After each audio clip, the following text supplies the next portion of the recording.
I used Apple Notes until last month, maybe a month before, where I broke Apple Notes. Basically, it's so laggy now that I've basically I can't use it anymore, and I've switched to So Obsidian. you're new to Obsidian. You're not like OG. I had it a few years ago, and Okay. I was like, oh, it's a bit gammy, and I didn't really like it, and then I Yeah. kind of sat on it for a bit. Yeah. Coming back to it, I'm like, do you know what? I didn't give this the respect it deserved. Yeah.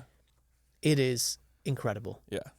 The whole, for anyone who doesn't know, it's kind of a writing tool that's set up a bit like an IDE, a coding environment. It looks nicer, and it's purely an overlay to look at just raw markdown files on your computer. Reason being, it's evergreen. If you ever switch app or platform, you own your notes fully, and so it's meant to be the most kind of timeless way to create like a intergenerational second brain. It's also structured in a way that's like a synapses of a brain. So you connect your notes, and that you can even see a graphical view of like your central nodes and how they map out and so on. So it really helps you with recall because of the connection of ideas, and nothing gets kind of orphaned off. But I've been going deep with it recently, and yeah, it's incredible, especially for somebody who has to process a lot of data, prone to forgetting.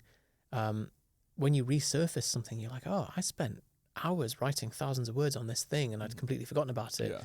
It's a cool feeling. Yeah, I do love like the like network note taking, I think is the term, but it's just like being able to refine those terms versus it being isolated in things is super valuable.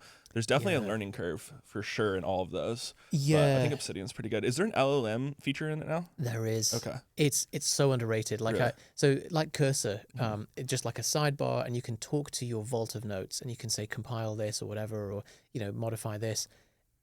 I it's just like some independent guys made a plugin, and Yeah, I cannot believe how good it is. Like yeah, it actually feels like it can no longer be justifiably called second brain, because it's like another level of something.